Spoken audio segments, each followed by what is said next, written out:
Namaste. Good morning to all of you, and thank you all for being here. My congratulations to the Giri National Labour Institute for putting together a training program on a topic so relevant to our immediate and long-term socio-economic future. Let me begin with what is foremost in our minds today, the COVID-19 crisis. The world of work is being profoundly affected by the global pandemic. Not only is the health of millions of people at risk, also at stake are their long-term livelihoods and well-being. Over the past months, the pandemic has presented unique challenges to all types and levels of learning, working, living, and livelihoods.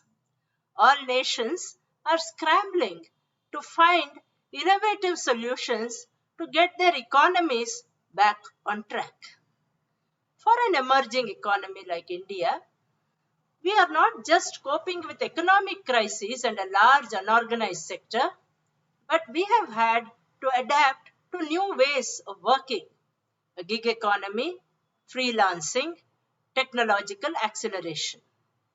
What we need are solutions which capitalize on India's unique expertise, converging such expertise with our demographic advantage and our technological capability, and harnessing the potential of our vast unorganized workforce.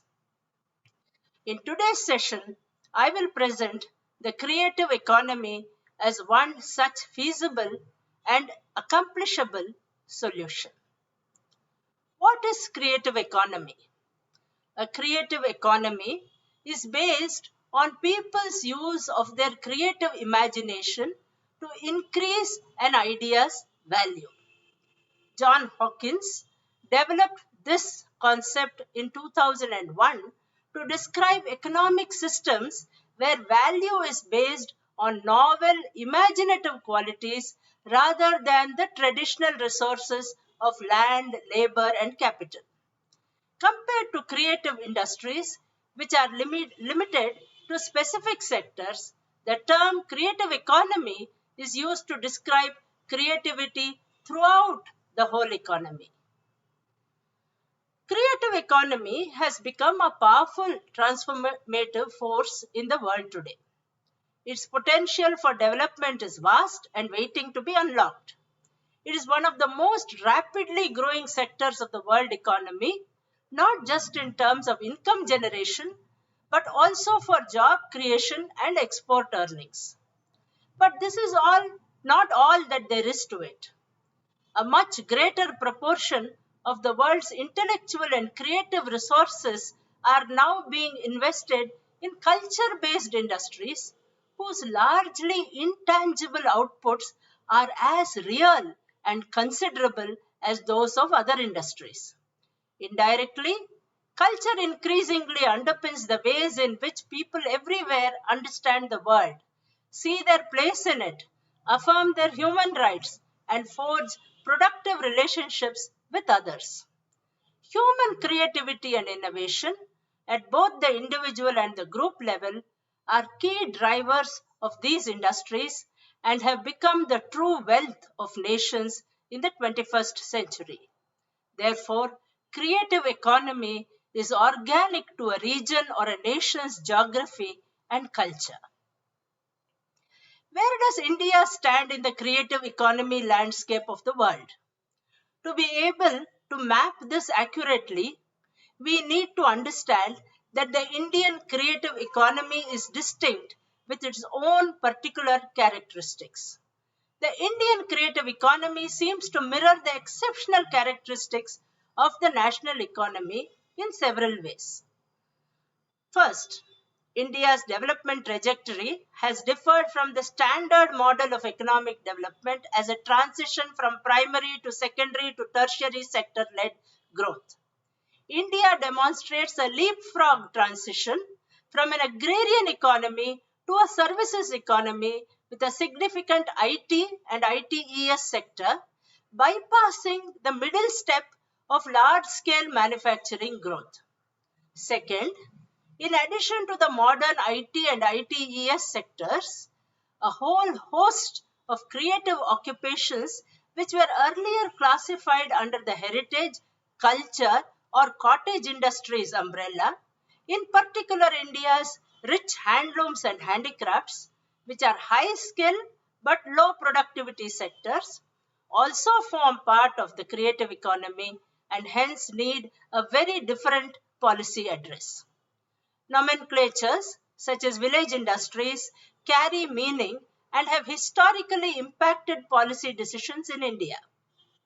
Third, the growth of India's services sector and its prospects and sustainability are closely linked to the simultaneous demographic and urban transitions that Indian society is currently undergoing. In India, rural and urban are not just locations. They also embody complex histories and traditions. Fourth, the sheer ubiquity of informality in all sectors of the economy, agriculture, industry, and services, makes the Indian experience different. This leads to the necessity for a deeper exploration of the role of cities, the pervasive nature of informal work, and the role of the informal enterprise in India's cultural and creative economy. In addition, there is a clear rationale that emerges for focusing on livelihoods, employment security, and social protection within creative occupations, in addition to sectors linked to the global creative economy with potential for high rates of output growth and exchange rate arbitrage. Therefore, creative economy raises a very different set of practical challenges and theoretical questions in India with its millennial plural forms of cultural expression and economic practices situated within diverse cultural landscapes, epistemologies, and worldviews. This broader understanding can be used as a lens to understand the adequacy of the institutional and policy response to issues faced by the Indian creative and cultural economy, as well as a lever to significantly hone its direction and effectiveness. The question facing us as Indians today is, will we continue to play the cost game with generic products? Will we just aspire to be a factory to the world? Or can we hope to make a significant difference in the lives of our citizens, especially the most creative at the bottom of the pyramid? If that hope is real, we would need to restore and leverage our unique creative advantages and build value-added business propositions. India's creative economy needs creative solutions. I would point out three principles that should underpin any creative economy policy making in our country. First, acceptance. There is a growing body of evidence that openness to diversity gives a boost to economic activity. Places that signal openness and possess low barriers to entry for talented individuals create an environment that is attractive to the best and brightest individuals from around the world. Silicon Valley in the United States is an example of a successful region that has benefited tremendously from having an open and diverse community. Capability is the second sine qua non of creative economic development. Talented individuals are responsible for generating the innovative ideas that result in newly developed technologies that can stimulate economic growth and prosperity. Capacity building across the board is critical. While incubating talent through investments in employee training and education is important, the regions that can successfully attract and retain talent will ultimately be the most competitive. Bangalore is an example of a city that has benefited by attracting and nurturing talent. Third, applied technology. The extent to which technology is part of a region raises the competitiveness of that region by improving the ability of businesses to provide new goods and services and acquire cost saving advantages, often through productivity gains. Global city regions like New York, London, Tokyo, or Los Angeles have highly sophisticated technology sectors and consumers. Success in the creative age is determined by a region's ability to gain first mover advantage and market share. Regions that are able to introduce innovations more quickly and that have well developed high tech industrial sectors are able to reap significant benefits in the form of sustainable growth and the production of new wealth. What are some of the concrete steps that we need as a nation to unleash our creative economy?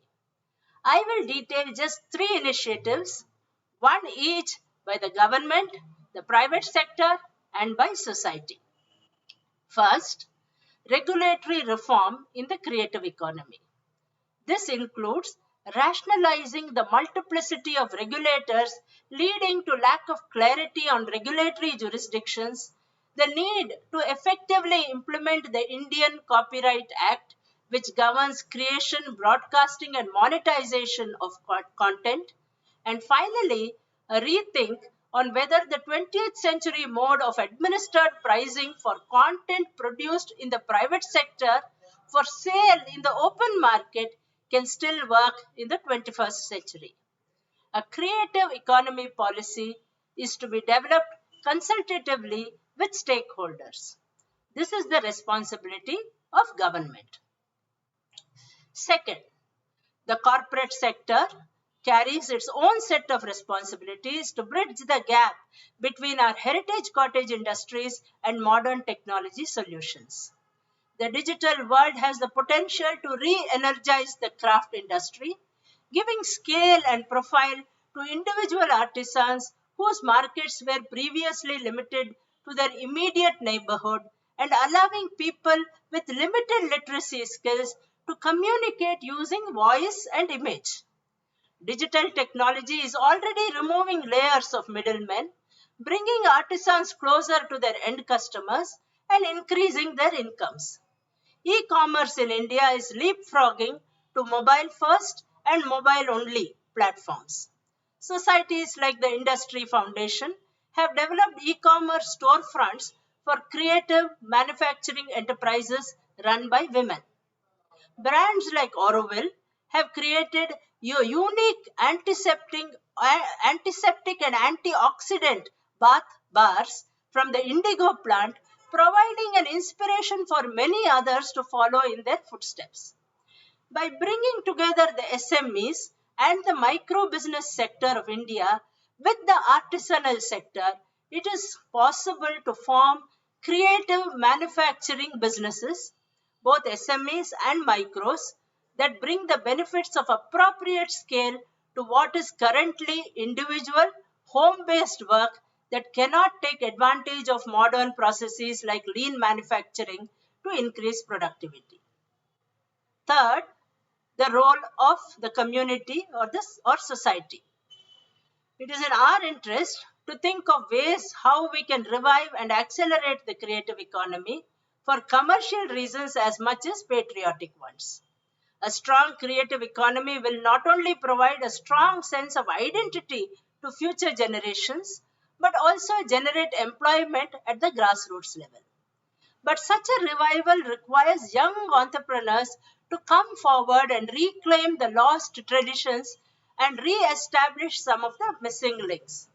Sometimes the only link that is required is an assured market, and that is where the role of the community comes in. It is up to us to translate Swadeshi from a slogan to a demonstrable ethos. Traditional, local, and labor intensive craft based manufacturing has the capacity to deliver large employment numbers and meaningful work when it engages efficiently with modern markets. Relatively frugal capital expenditure, tooling, and low energy costs allow for more jobs to be created with lower capital investment and a smaller environmental footprint. Imagine this future. Using technology, customers and buyers can design exactly what they want in collaboration with artisans. They will use WhatsApp to convey everything from color, design, purchase orders, proof of payments, and shipments. India can use WhatsApp as an essential business tool, much like Word and Excel is used elsewhere in the world of organized business. Marketing linkages will be provided by brick and mortar and e-commerce platforms in the public and the private sectors. Payments will be through NEFT and RTGS. Such are the possibilities of creative economy. The challenges of this century cannot be attempted in silos. It requires a constellation of stakeholders to collaborate with each other to leverage resources and accelerate impact. Ecosystem centric thinking and execution is the future. A beginning has been made today by the V.V. Giri Institute by creating a platform for dialogue, but there are miles to go. This requires a collective effort from the ecosystem partners, government, industry, and the community. India, a country with a 5,000-year artisanal legacy, has about 40 million people working in its creative manufacturing sector. On the other hand, the global demand for creative goods, now valued at US dollar 400 billion annually, is growing in double digits, creating huge opportunities.